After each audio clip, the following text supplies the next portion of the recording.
بڑے ادب کے ساتھ گزارش کر رہا ہوں حجت الاسلام والمسلمین علی جناب مولانا صادق حسین صاحب قبلہ کی خدمت میں، حالانکہ آپ ایرانی کلچر ہاؤس سے آپ ذات بخوبی واقف ہیں، ان کی خدمت میں کہ برائے کرم کو تشریف لائیں اور آج کے اس کانفرنس میں جو انہدام جنت البقیع کے حوالے سے ہے اس میں آپ اپنے خیالات کا اظہار کریں۔ میں چاہوں گا کہ آپ حضرات سے کہ ایک بار آپ حضرات مل جل کر نعرہ صلوات پڑھ لیں۔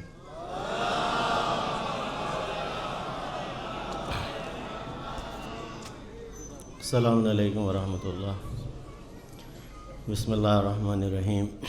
الحمدللہ رب العالمین والصلاة والسلام علی رسولہ الکریم وعلی آل یاسین الحسین الشہید الذی بذل مہجتہ فیک لیستنقذ عباد اللہ من الجہالۃ وحیرۃ الضلالہ۔ زیارت اربعین کا امام جعفر صادق علیہ السلام کا ایک فقرہ ہے جہاں آپ نے ارشاد فرمایا امام حسین کے لیے، اے جد مظلوم، آپ کا یہ خون دل جو بہا کربلا کے میدان میں آپ کے اصحاب و انصار، آپ کے گھر والوں کے ساتھ، یہ کس لیے بہا؟ لیستنقذ عباد اللہ من الجہالۃ وحیرۃ الضلالہ۔ خون امام حسین کربلا میں اس لیے بہا تاکہ انسانیت کو، اللہ کے بندوں کو، مسلمان نہیں، شیعہ نہیں، سنی نہیں، کسی ایک مکتب کا فالوور نہیں، بلکہ اللہ کے بندوں کو گمراہی اور جہالت سے باہر نکال سکے۔ خون امام حسین کربلا میں کیوں بہا؟ تاکہ اللہ کے بندوں کو گمراہی سے اور جہالت سے باہر نکال سکے۔ یہ کانفرنس بقیع کے لیے آرگنائز کی گئی ہے۔ سوچ کے کچھ اور آئے تھے کہ عظمت شہزادی کونین سلام اللہ علیہ پر کچھ گفتگو کریں گے، بالکل دامن وقت میں گنجائش نہیں ہے۔ صحیح بخاری کی حدیث سند کے ساتھ لے کے آئے تھے، ان فاطمۃ بضعۃ منی فمن اعزاها اعزانی ومن رضاها رضانی۔ 3714 نمبر حدیث۔ تفصیلی گفتگو کرنی تھی اس پہ، یہ بتانا تھا کہ کسی امت کے ایک فرد کو بھی اختلاف نہیں ہے کہ رسول اللہ کے بعد روئے زمین پر سب سے افضل ترین ذات کا نام فاطمۃ الزہرا ہے۔ جناب ولی اللہ محدث دہلوی کہتے ہیں کہ ہم فاطمہ کو افضل کیوں مانتے ہیں بعد رسول اللہ؟ اس لیے مانتے ہیں کہ وہ جزو رسالت ہیں۔ کون ہے بعد رسول اللہ جو جسم و جگر و پارے تن رسول اللہ ہو اور وہ افضلیت لے جائے جسم رسول اللہ پہ؟ مفصل گفتگو اس پہ ہو سکتی ہے۔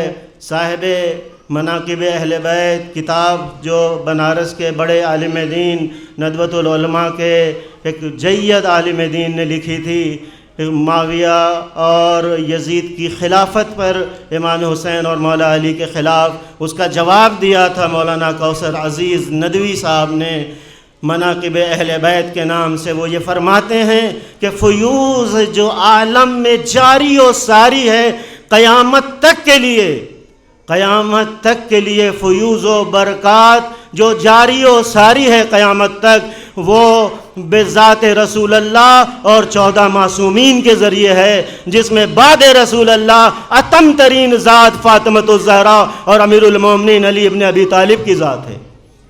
میں نے سوچا تھا اس پہ گفتگو کریں گے، یہی فل اسٹاپ۔ بتانا یہ ہے کہ یہ جو میں نے فقرہ آپ کی خدمت میں عرض کیا ہے، 2-4 منٹ، زیادہ وقت نہیں لوں گا، بہت ساری گفتگو ہو چکی ہے، پیغام آپ تک پہنچ چکے ہیں، مجھے سب کا شکریہ ادا کرنا چاہیے تھا، آپ لوگوں نے وقت مجھے دیا۔ بتانا صرف اتنا ہے، یہ خون کربلا میں جو کل بہا امام حسین کا، اس کی موجوں نے پوری انسانیت کو 2 دھڑوں میں بانٹ دیا، یا ایک دھڑا یزیدی تھا اور ایک دھڑا حسینی تھا۔ امت کسی بھی اختلاف میں نہیں پڑی امام حسین کے خون کا بدلہ لینے کے لیے۔ جب مختار نے یہ قیام کیا تو ہر طرف سے یا لسارات الحسین کی آواز بلند ہو رہی تھی. یہ خون کی موجیں تھیں کہ تا قیامت قطع استبداد کرد، موج خون او چمن ایجاد کرد. وہ حسین کہ جن کے خون کے قطروں نے پوری انسانیت میں ایک چمن ایجاد کر دیا اور قیامت تک کے لیے استبداد کو قتل کر دیا. امام حسین کی شہادت سے پہلے کوئی سوچ نہیں سکتا تھا کہ یزید کے خلاف کوئی کھڑا ہو سکتا ہے. ابھی ہمارے بزرگ محترم جناب عاصم وقار صاحب نے یہی بات کہی. میں ان کی بات کی تائید میں گفتگو کو آگے یہیں سے لے جانا چاہتا ہوں اور انہیں سے متاثر اور انسپائر ہو کے میں نے یہ جملہ سید الشہداء کا آپ کی خدمت میں بیان کیا کہ کل جیسے قتل امام حسین نے انسانیت میں وہ موجیں پیدا کی کہ دنیا دو دھڑوں میں بٹ گئی، یا ایک طرف انسان تھے اور ایک طرف بھیڑیے اور درندے تھے. آج بھی اس زمانے میں سید علی خامنائی کے خون نے انسانیت کو دو دھڑوں میں بانٹ دیا. یا انسان اور انسانیت والے ہیں اور یا ایپسٹین فائل کے یہ گینگسٹر اور جانور ہیں. کوئی نہیں سوچ سکتا تھا شہادت آیت اللہ خامنائی سے پہلے امریکہ کو ہرایا جا سکتا ہے. نہیں صاحب، امریکہ سے مقابلہ کیا جا سکتا ہے. صاحب، امریکہ سپر پاور ہے. شہادت کا اثر دیکھا آپ نے؟ اثر شہادت، اثر شہادت، اس پہ گھنٹوں تقریریں ہوں گی، رسالے لکھے جائیں گے، صدیاں آئیں گی آگے. اثر شہادت سید علی خامنائی. پہلا اثر انسانیت کے چہرے پہ وہ پڑی ہوئی نقاب، وہ غفلت، وہ دھوکہ، وہ فریب ہٹا دیا. ہاں، امریکہ سے لڑا بھی جا سکتا ہے، مقابلہ بھی کیا جا سکتا ہے اور ہرایا بھی جا سکتا ہے. یہ آج ہم تو نہیں کہہ رہے نا. آپ امامہ آبا قبا دیکھ کے کہیں شیعہ مولوی کہہ رہا ہے خاص مکتب فکر کا. نہیں، عالمی میڈیا چیخ چیخ کے کہہ رہا ہے، مجبوراً کہہ رہا ہے، کراہیت سے کہہ رہا ہے، مگر مجبور ہے کہہ رہا ہے. کیا کرے؟ اس لیے کہ اتنا لمبا، اتنا چوڑا، اتنا بڑا تھپڑ پڑا ہے فادر لینڈ پر کہ آج تک چکر آ رہا ہے سب کو. اچھا، کبھی مغموم نہ ہوئیے گا، دل میں تکلیف نہ ہو. فلاں دیکھیں، دو نظریوں کی جنگ ہے، دو کردار کی جنگ ہے. جیسے کل کربلا میں دو کردار، دو نظریے کی جنگ تھی، آج بھی دو کردار کی جنگ ہے. یہ میں بات کو ختم کروں گا جناب اپنے بھائی عاصم وقار صاحب کے جملے پہ کہ طاقت اتنی ہو کہ یہ بقی خود سے سجا کے بنا کے دے کے جائیں گے. آپ پریشان نہیں ہو، یہ بنا کے سجا کے دے کے جائیں گے. اور اب اس سمت میں سفر بہت دور نہیں ہے، نزدیک ہیں. آپ الیس الصبح بقریب، صبح نزدیک ہے انشاءاللہ. دو کرداروں کی جنگ ہے. ایک کردار مکار، عیار، غدار، جھوٹا، فریبی، درندہ، ایپسٹین جزیرے کا درندہ، خونخوار، گینگسٹر. اور اس کے مقابلے میں شرافت، عزت، تمکنت، اقتدار، حریت، جان بازی، بہادری، علم، فقاہت، عدالت اور انسانیت اور لاکھوں انسانی دلوں کی سکون کی دھڑکن، عالم، فقیہ، مجتہد، قاری قرآن، حافظ قرآن سید علی خامنائی.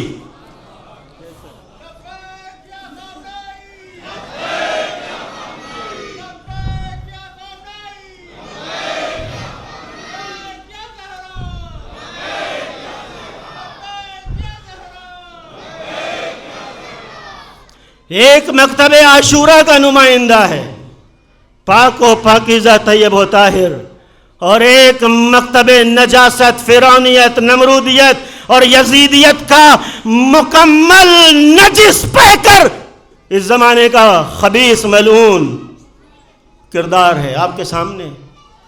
تو اب بہت سارے آخری فقرہ، بہت سے لوگ ملول ہونے لگے. صاحب فلاں نے تعزیت دی، فلاں نے مذمت نہیں کی، فلاں نے جو ہے ہمارے ساتھ ہمدردی نہیں دکھائی. کیوں ملول ہو رہے ہیں؟ تکلیف کیوں نہیں ہونا چاہیے؟ وجہ یہ تو ارادہ الہی ہے کہ اللہ نے توفیق نجس کی سلب کر لی کہ نجس نجس کے ساتھ ہے، پاکیزہ پاکیزہ کے ساتھ ہے. یہ تو توفیق الہی ہے. بات تمام ہو گئی. اثر شہادت، آغا کو کہا گیا ڈکٹیٹر، ایرانی قوم کو کہا گیا وہاں ظالمانہ جابرانہ حکومت، تشدد، فلاں خدا نہیں کیا کیا. کتنے مہینے، 3 مہینے، 4 مہینے، 6 مہینے پہلے مہسا امینی کا کیس لگا کہ پوری دنیا میں بس اگر کوئی دہشت گرد ملک ہے تو وہ ایران. یاد رکھیے گا، کبھی کبھی نہیں، اکثر تاریخ کا تجربہ بتا رہے ہیں. بعنوان مکتب طالب علم شاگرد مکتب امام جعفر صادق کے عنوان سے تاریخ کا تجربہ آپ کی خدمت میں عرض ہم کرنا چاہتے ہیں. وہ یہ ہے کبھی کبھی جتنی بڑی تہمت ہوتی ہے اتنی بڑی قربانی دینی پڑتی ہے. جتنی بڑی تہمت اتنی بڑی قربانی. بھول گئے آپ شام میں دمشق میں یہ کہا جا رہا تھا علی اور مسجد، مولا مسجد میں شہید ہو گئے اور لوگ کہہ رہے تھے علی اور مسجد. یہی پوری میڈیا، عالمی میڈیا نے کیا. آیت اللہ خامنئی ڈکٹیٹر ہیں، وہاں کی قوم ایسی ہے اور وہ نہ جانے کیا کیا من گڑنت باتیں. بہرحال اس قربانی کا اثر یہ ہے کہ آج دنیا کے گلی گلی اور کوچے کوچے آیت اللہ خامنئی کا نام لیا جا رہا ہے، ان کی قوم کے قصیدے پڑھے جا رہے ہیں. دنیا بیان کر رہی ہے، مخالف بیان کر رہا ہے.